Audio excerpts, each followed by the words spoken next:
Next topic पे आते हैं। नेक्स्ट टॉपिक हमारे पास है गाय हाइब्रिड क्रॉस। ये भी सुपर इंपॉर्टेंट टॉपिक है। इसके ऊपर भी बहुत सारे छोटे छोटे और क्वेश्चंस बन सकते हैं। तो ये वाला टॉपिक आपको अच्छे से क्लियर होना चाहिए। हर एक छोटी से छोटी बात भी आपको अच्छे से क्लियर होनी चाहिए। चलो स्टार्ट करते हैं गाय हाइब्रिड क्रॉस को। चलो क्रॉस क्या होता है वो तो आपको क्लियर है ना। क्रॉस का मतलब यहाँ पे है जेनेटिक क्रॉस। मतलब हम दो पेरेंट प्लांट्स को लेंगे, उन दोनों पेरेंट प्लांट्स की हम क्रॉस पॉलिनेशन करेंगे। क्रॉस पॉलिनेशन की टेक्निक को यूज़ करके हम इन दोनों प्लांट्स के अंदर आर्टिफिशियल ब्रीडिंग करवाएंगे और आर्टिफिशियल ब्रीडिंग करवा के नेक्स्ट जनरेशन ऑफ प्लांट्स को पैदा करेंगे। और उसके बाद इसके अंदर ना हम क्योंकि दो करैक्टरिस्टिक्स को एक साथ स्टडी कर रहे हैं इसलिए इसका नाम है गाय हाइब्रिड क्रॉस। यहाँ पे जो हम दो करैक्टरिस्टिक्स को स्टडी कर रहे हैं ना वो है, एक तो जो सीड है, सीड की शेप किस तरह की होगी और उसका कलर किस तरह का होगा। शेप उसकी राउंड होगी या फिर रिंकल्ड होगी। एक तो शेप के बारे में स्टडी किया जा रहा है और दूसरा सीड कौन से कलर का होगा, कलर उसका येलो कलर का सीड है या फिर ग्रीन कलर का सीड है। तो शेप और कलर ऑफ सीड इन दोनों करैक्टरिस्टिक्स को हम एक साथ स्टडी कर रहे हैं। क्योंकि दो करैक्टरिस्टिक्स को स्टडी कर रहे हैं तो इसका नाम है गाय हाइब्रिड क्रॉस। चलो स्टार्ट करते हैं। सबसे पहले आप यहाँ पे लिखोगे पेरेंट जनरेशन। पेरेंट जनरेशन के अंदर ये जो पहला हमारे पास प्लांट है ये है male pea plant with round and yellow seeds. ये वाला जो प्लांट है इसके जो सीड्स हैं वो राउंड है, शेप कैसी है, राउंड, और कलर कौन सा है, येलो। अब ध्यान से देखो, ये pure round and yellow seed वाला प्लांट है। यहाँ पे देखो कैपिकुलर कैपिकुलर। जीन की शेप के लिए जीन की जो दो वैरायटीज इसके अंदर प्रेजेंट है दोनों ही कैपिकुलर है। जो कैपिकुलर है वो राउंड को रिप्रेजेंट कर रहा है। मतलब इस प्लांट के सीड को यूज़ करके आप जितने भी प्लांट्स और आगे पैदा करोगे ना उन सब के जो सीड्स हैं वो राउंड ही होंगे। और ये देखो कलर के लिए भी इसके अंदर जीन की जो दोनों वैरायटीज प्रेजेंट है ना दोनों सेम ही है, दोनों कैपिटल वाई हैं। कैपिटल वाई यहाँ पे येलो कलर को रिप्रेजेंट कर रहा है।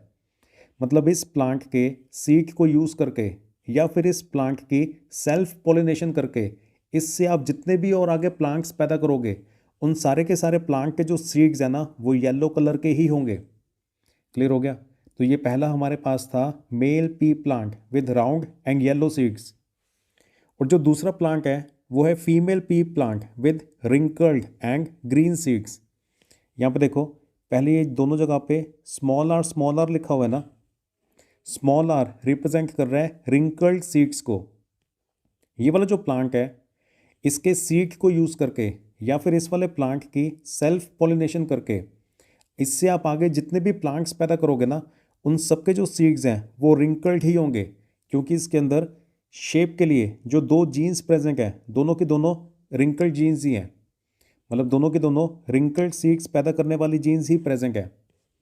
और यहाँ पे वाई के अंदर भी देखो दोनों जगह पे ना स्मॉल वाई लिखा हुआ है। स्मॉल वाई रिप्रेजेंट करता है ग्रीन कलर के सीड्स को, कैपिटल वाई रिप्रेजेंट करता है येलो कलर के सीड्स को और स्मॉल वाई यहाँ पे रिप्रेजेंट कर रहा है ग्रीन कलर के सीड्स को। तो ये जो है ना ये pure wrinkled and green plant है। मतलब इसके सीड को यूज़ करके या फिर इस वाले प्लांट की सेल्फ पॉलिनेशन करके इससे आप आगे जितने भी प्लांट्स पैदा करोगे उन सब के अंदर रिंकल्ड और ग्रीन सीड्स ही होने वाले हैं।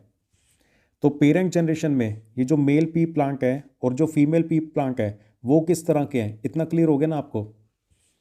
उसके बाद क्या होगा, फिर अब गैमेट फॉर्मेशन होगा। गैमेट का मतलब रिप्रोडक्टिव सेल्स। ये हमने गैमेट्स शो कर दिए हैं। गैमेट का मतलब रिप्रोडक्टिव सेल्स, और ये जो रिप्रोडक्टिव सेल्स होते हैं ये हैप्लॉइड सेल्स होते हैं। हैप्लॉइड सेल होने का मतलब है कि इनके अंदर single set of chromosomes present होता है। मतलब आधा जेनेटिक मटेरियल प्रेजेंट होता है। तो ये देखो ये जो शेप थी ना, शेप के लिए ये वाली जो दो जीन की वैरायटीज़ हैं दोनों में से कोई एक आगे कैरी फॉरवर्ड होगी। अब दोनों ही कैपिटल आ रहे हैं तो दोनों में से कोई भी एक आगे कैरी फॉरवर्ड हो आएगा तो कैपिटल आ रही। और जो सीड है उसका कलर कैसा होगा, कलर के लिए यहाँ पे दोनों बार कैपिटल वाई प्रेजेंट है। अब दोनों में से किसी को भी आगे कैरी फॉरवर्ड करें आएगा तो कैपिटल वाई ही।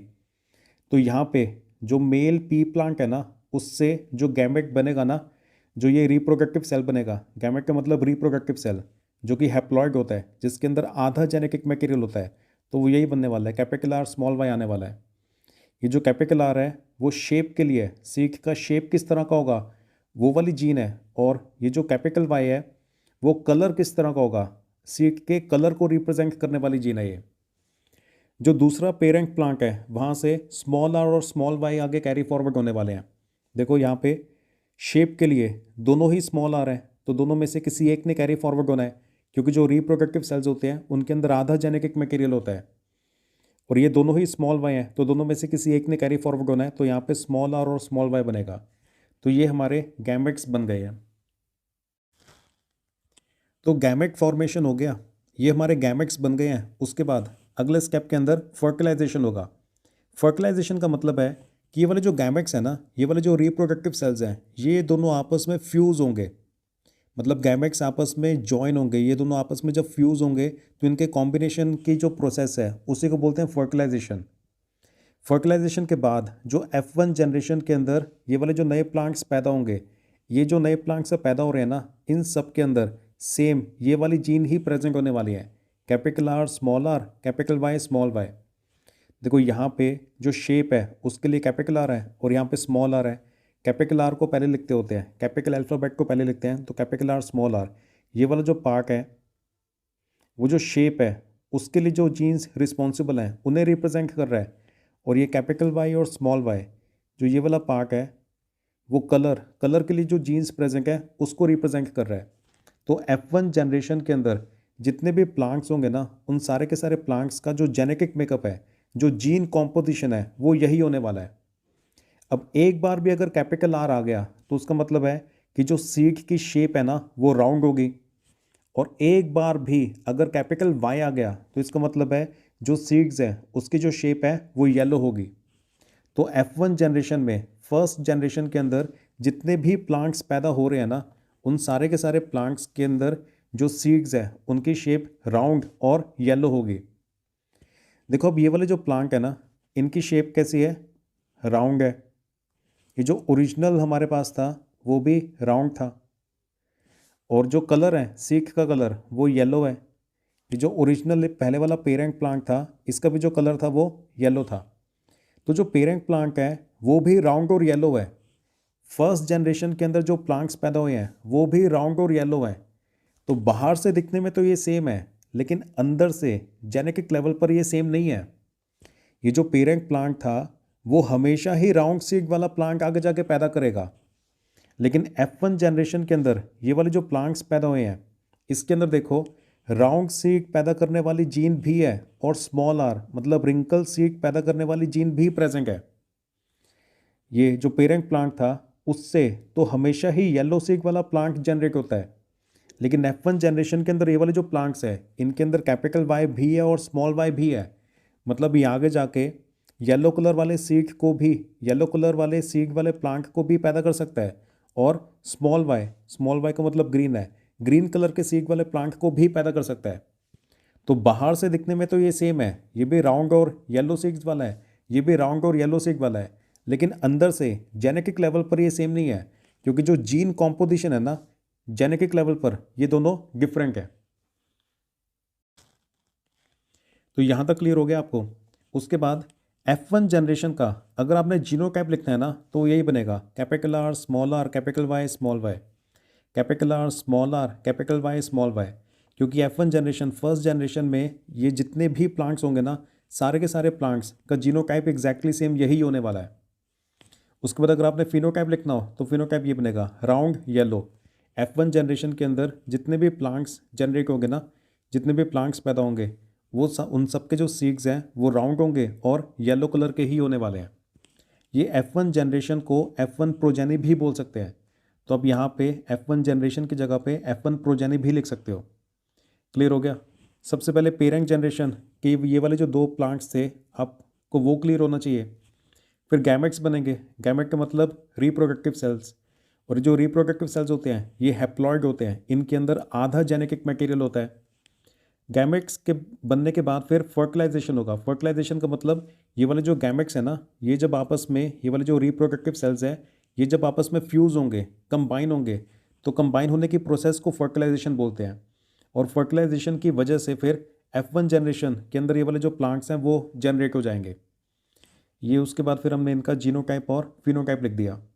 जीनोटाइप का मतलब जेनेटिक लेवल पर प्लांट कैसा है, कौन कौन से जीन्स उसके अंदर प्रेजेंट है, वो आता है जीनोटाइप के अंदर। और फिनोटाइप का मतलब होता है कि बाहर से देखने में प्लांट कैसा नज़र आने वाला है। जो जीन एक्सप्रेस हो रही होती है ना, वैसा बाहर से दिखने में वो नज़र आता होता है। जो कैपिटल अल्फ़ाबेट से रिप्रेजेंट किए हुए हैं ना, वो डोमिनेंट जीन्स हैं। जो डोमिनेंट जीन्स हैं वो अपीयर हो रही होती है। जो रिसेसिव जीन्स होती है वो इस जनरेशन के अंदर अपीयर नहीं हो रही, पर नेक्स्ट जनरेशन के अंदर आगे जाके अपीयर वो हो सकती है। तो लास्ट पेज पे हमने F1 जनरेशन बना ली थी। अब F1 जनरेशन के अंदर ये वाले जो प्लांट्स हमारे पास आए थे ना, इनकी हमें सेल्फ पॉलिनेशन करनी है। सेल्फ पॉलिनेशन करके उसकी वजह से फिर हमारे पास F2 जनरेशन आएगी, सेकंड जनरेशन आएगी। तो F1 जनरेशन में जो प्लांट्स आए थे उनका जेनेटिक कॉम्पोजिशन ये था, capital R small R capital Y small Y. यहाँ पर भी सेम ही है, capital R small R capital Y small Y, same ही रखना है क्योंकि सेल्फ पॉलिनेशन कर रहे हैं ना। अब अगले स्टेप में गैमेट फॉर्मेशन, मतलब गैमेट्स किस तरह से बन रहे हैं उससे आप लिखोगे। गैमेट का मतलब होता है रिप्रोडक्टिव सेल्स, और ये वाले जो रिप्रोडक्टिव सेल्स होते हैं ये हैप्लॉइड सेल्स होते हैं। हैप्लॉइड सेल का मतलब इनके अंदर आधा जेनेटिक मटेरियल होता है। अब ये कैसे बने हैं ना उसे समझते हैं। देखो यहाँ पे ये जो लिखा हुआ है ना, कैपिटल आर और स्मॉल आर, ये जीन की दो वैरायटीज़ हैं जो कि शेप के लिए रिस्पॉन्सिबल हैं। और उसके बाद ये जो लिखा हुआ है कैपिटल वाई और स्मॉल वाई, ये जीन की दो डिफरेंट वेरिएंट्स हैं, दो डिफरेंट वैरायटीज़ हैं जो कि सीड के कलर के लिए रिस्पॉन्सिबल है। अब यहाँ पे ना हम दो चीज़ों को स्टडी कर रहे हैं ना, एक शेप दूसरा कलर, शेप और कलर। तो शेप के लिए ये जो दो जीन्स है ना, इन दोनों में से कोई एक लेनी है, और कलर के लिए ये जो दो वाई है, कैपिटल वाई और स्मॉल वाई, इन दोनों में से किसी एक को लेना है। तो टोटल 4 डिफरेंट पॉसिबल कॉम्बिनेशंस बनेंगे। एक बार आप कैपिटल आर के साथ कैपिटल वाई को लो, फिर कैपिटल आर के साथ ये स्मॉल वाई को लो, फिर स्मॉल आर के साथ कैपिटल वाई को लो, फिर स्मॉल आर के साथ इस स्मॉल वाई को लो। तो ये 4 अलग अलग कॉम्बिनेशंस बनेंगे। ये देखो, पहले कैपिटल आर के साथ कैपिटल वाई को लिया है, फिर कैपिटल आर के साथ स्मॉल वाई को लिया है। यहाँ से एक आपने इन दोनों में से लेना है और एक आपने इन दोनों में से लेना है। मतलब कैपिटल आर और स्मॉल आर एक इन दोनों में से आएगा, और कैपिटल वाई और स्मॉल वाई इन दोनों में से एक लेना है। क्लियर हो गया? तो पहले कैपिटल आर के साथ कैपिटल वाई को लो, फिर कैपिटल आर के साथ स्मॉल वाई को लो, फिर स्मॉल आर के साथ कैपिटल वाई को लो, फिर स्मॉल आर के साथ स्मॉल वाई को लेना है। तो ये 4 डिफरेंट पॉसिबल गैमेट्स बन सकते हैं। यहाँ पर भी एग्जैक्टली सेम ही है। ये देखो, ये कैपिटल आर और स्मॉल आर, ये जो जीन की दो वैरायटीज़ हैं वो शेप के लिए रिस्पॉन्सिबल हैं। जो कैपिटल आर है वो राउंड को रिप्रेजेंट कर रहा है, जो स्मॉल आर है वो रिंकल्ड को रिप्रेजेंट कर रहा है। और ये जो कैपिटल वाई और स्मॉल वाई लिखा हुआ है ना, ये कलर के लिए रिस्पॉन्सिबल है। तो यहाँ पर भी सेम करना है, इन दोनों आर में से एक लेना है और इन दोनों वाई में से एक लेना है। तो पहले कैपिटल आर के साथ कैपिटल वाई को लेंगे तो ये बन जाएगा, फिर कैपिटल आर के साथ स्मॉल वाई को लेना है, फिर स्मॉल आर के साथ कैपिटल वाई, फिर स्मॉल आर के साथ स्मॉल वाई। तो ये 4 पॉसिबल जो गैमेट्स बनेंगे वो हमने रिप्रेजेंट कर दिया है। उसके बाद F2 जनरेशन के लिए ये गैमेट्स कैसे बने हैं वो समझ आ गया ना। उसके बाद आपने फिर ये प्यूनिट स्क्वायर बनाना है। ये वाला जो बॉक्स है ना, इस वाले बॉक्स को बोलते हैं प्यूनिट स्क्वायर। और इसके अंदर F2 जनरेशन के अंदर जितने भी प्लांट्स पैदा होने वाले हैं ना, उन सब के सारे पॉसिबल कॉम्बिनेशंस आ जाएंगे। ये जो पहले वाला पेरेंट है, इसके जो गैमेट्स हैं उसको आप यहाँ पे लिखोगे। ये जो गैमेट्स है ना, कैपिटल आर कैपिटल वाई, देखो capital R capital Y, capital R small Y, capital R small Y, फिर नेक्स्ट किया है small R capital Y, small R capital Y, और लास्ट किया है small R small Y, small R small Y. फिर जो दूसरा पेरेंट है, दूसरे पेरेंट के जो गैमेट्स हैं उनको आपने यहाँ पे ऊपर लिखना है। उसके बाद फिर आपने बॉक्स को फिल कर देना है। अब ये वाला बॉक्स आप कैसे फिल करोगे उसे समझते हैं। देखो यहाँ पे ये आपने कैसे लिखा, यहाँ पे पहले लेफ्ट में देखो कैपिटल आर और कैपिटल वाई है, और फिर ऊपर देखो, ऊपर ये कैपिटल आर और कैपिटल वाई है। तो कैपिटल आर फिर कैपिटल वाई वो आपने यहाँ पे लिख देना, कैपिटल आर कैपिटल वाई। उसके बाद ये वाला जो बॉक्स है इसके अंदर ये जो लिखा हुआ है ना, ये लेफ्ट हैंड साइड पे देखो, और ये ऊपर की तरफ देखो, जो आपको यहाँ पे नज़र आ रहा है ना, उसी को आपने यहाँ पे बॉक्स के अंदर फिल कर देना है। कैपिटल आर, तो यहाँ पे कैपिटल आर लिखा, फिर ये कैपिटल वाई और यहाँ पे ऊपर स्मॉल वाई, तो ये रहा capital Y small Y. Clear हो गया।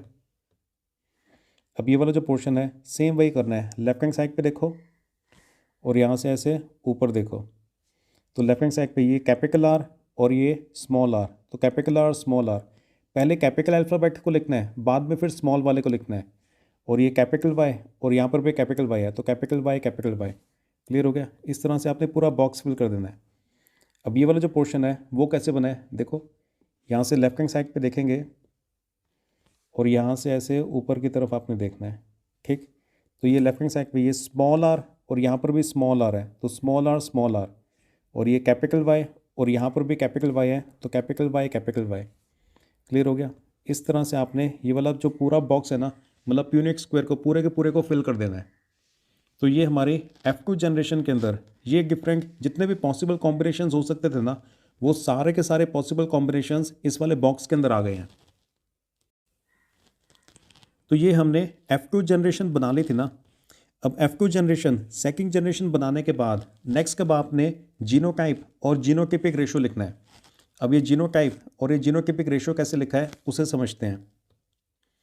जीनोटाइप का मतलब होता है ये सेकंड जनरेशन के अंदर जितने भी डिफरेंट पॉसिबल कॉम्बिनेशंस है ना जीन के, उनको आपने लिस्ट कर देना है। चलो, जो बॉक्स के अंदर वाला पोर्शन है ना, उसके अंदर बस ध्यान से देखो, जितने भी डिफरेंट कॉम्बिनेशंस है ना, उन सबको आपने लिस्ट कर देना है। सबसे पहले आप इसकी तरफ देखो, ये क्या है, कैपिटल आर कैपिटल वाई। एक तो ये लिखोगे आप, ये हमने लिख दिया कैपिटल आर कैपिटल वाई। इतना क्लियर।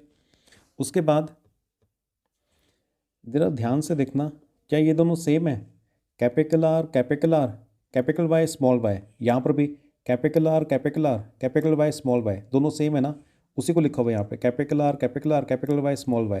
तो ये हमारे दो हो गए। उसके बाद ये नेक्स्ट की है कैपिटल आर स्मॉल वाई, वो लिखा हुआ है कैपिटल आर स्मॉल वाई। उसके बाद नेक्स्ट कब, ये देखो ये वाला जो पोर्शन है, इस वाले पोर्शन को और इस वाले पोर्शन को देखना सेम है क्या, capital R small R capital Y. यहाँ पर भी capital R small R capital Y, वो लिखा हुआ है, ये लिख दिया। उसके बाद नेक्स्ट ये वाले जो 4 है ना, ये सेम है, capital R capital Y small Y. देखो हर जगह पे यही है, capital R capital Y small Y, same वो लिखा है यहाँ पे capital R capital Y small Y. ये क्लियर हुआ। उसके बाद ये देखो, ये वाला जो पार्ट है और ये वाला पार्ट, क्या ये दोनों सेम है, capital R small Y capital R small Y. तो ये उसको लिखा है। ऐसे ही जितने भी डिफरेंट पॉसिबल कॉम्बिनेशंस है ना, उसके बाद एक ये है, उसके बाद ये दोनों सेम है, उसके बाद लास्ट वाला फिर ये है small R small Y small Y. तो ये हमारा जीनोटाइप हो गया। जीनोटाइप का मतलब होता है सेकंड जनरेशन के अंदर ये जो प्लांट्स पैदा होने वाले हैं, इनके अंदर जितने भी डिफरेंट पॉसिबल कॉम्बिनेशंस है ना, तो ये 9 पॉसिबल कॉम्बिनेशंस थे, उन सबको आपने लिस्ट कर देना है। तो इसी को जीनोटाइप बोलते होते हैं। देखो एक बार दोबारा से ना सिस्टमैटिकली ऑब्जर्व करना, एक तो ये है, उसके बाद ये दोनों सेम है, ये वाला और ये वाला, ये दोनों सेम है। उसके बाद फिर नेक्स्ट आपने इसको लेना है, ये हो गया। उसके बाद फिर लास्ट नेक्स्ट की है, ये दोनों सेम है। उसके बाद फिर ये वाले जो 4 है ना, किंग, ये सेम है। उसके बाद फिर ये वाले दोनों भी सेम है। उसके बाद फिर ये वाला लेना है, फिर ये वाले दोनों सेम है, और लास्ट में फिर आपने इसको लेना है। ऐसे यहाँ से स्टार्ट करना है और डायगनली मूव करते करते इस वाले कॉर्नर तक पहुँच जाना है। तो ये आपको सारे जीनोटाइप्स मिल जाएंगे। अब आते हैं जीनोटाइपिक रेशो के ऊपर। ये जो लंबा सा रेशो लिखा हुआ है ना, अगर आपने ये समझ लिया ना कि ये कैसे लिखा हुआ है, तो ये बहुत आसान है। आप इसी में से देख के सिस्टमैटिकली इसको लिख भी सकते हो।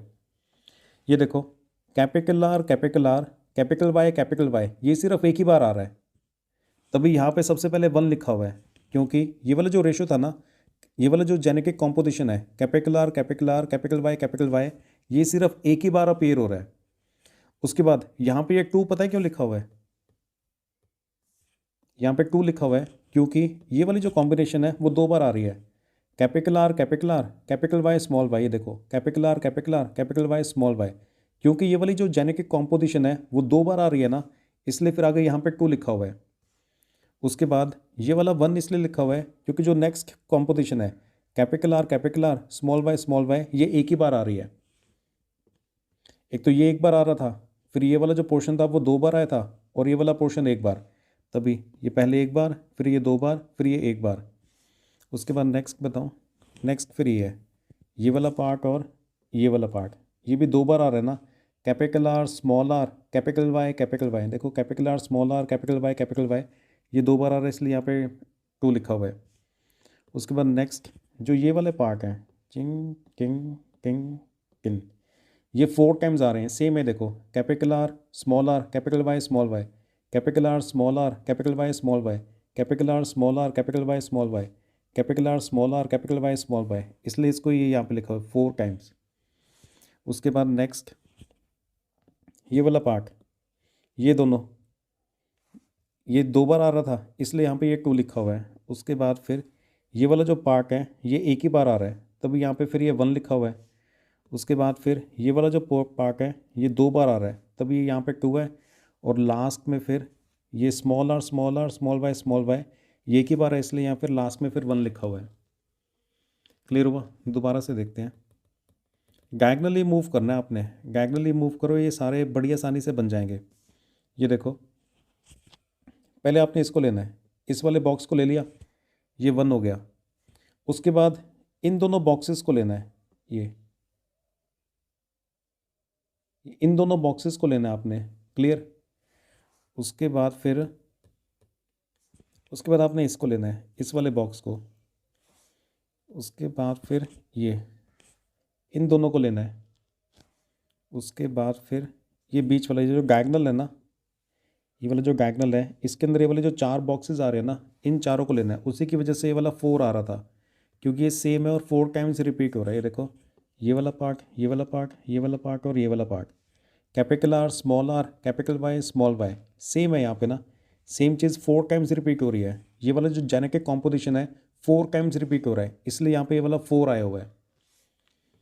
उसके बाद फिर उसके बाद ये दोनों लेने हैं, ये वाला और ये वाला। उसके बाद फिर ये वाला आता है, उसके बाद फिर ये दोनों आते हैं, और लास्ट में फिर ये वाला आता है। ये सिर्फ एक ही बार आ रहा है। क्लियर हुआ? तो ये इस तरह से ये इसका जीनोटाइपिक रेशो बनेगा। वैसे याद भी आसानी से हो जाता है। देखना ये 12, यहाँ पर भी 12, ये बीच वाला 4 है, फिर ये 12 को उल्टा कर दिया तो ये 21 और 21 हो गया। तो 12 12 4 21 21 ऐसे करके भी आप किसी भी तरीके से याद रख सकते हो। वरना अगर आपको टेक्निक समझ में आ गई है ना कि आपने यहाँ से इस कॉर्नर से ऐसे डाउनवर्ड डायरेक्शन में मूव करना है, एक बार दोबारा देख लोगे ना, बड़ी आसानी से आपको याद हो जाएगा कि किस तरह से जीनोटाइपिक रेशो लिखा हुआ है। ये जो अलग अलग जेनेटिक कॉम्पोजिशंस थे ना, वो किस रेशो के अंदर हैं, बस उसी को यहाँ पे लिस्ट किया हुआ है। ये वाला जो टेबल आपने बनाया ना, टेबल में से देखकर ही ये सब कुछ लिखा हुआ है, इसका ऐसे कुछ रट्टा नहीं मारना पड़ेगा। जीनोटाइपिक रेशो के बाद लास्ट में फिर आपसे फिनोटाइप या फिर फिनोटाइपिक रेशो के बारे में पूछा जा सकता है।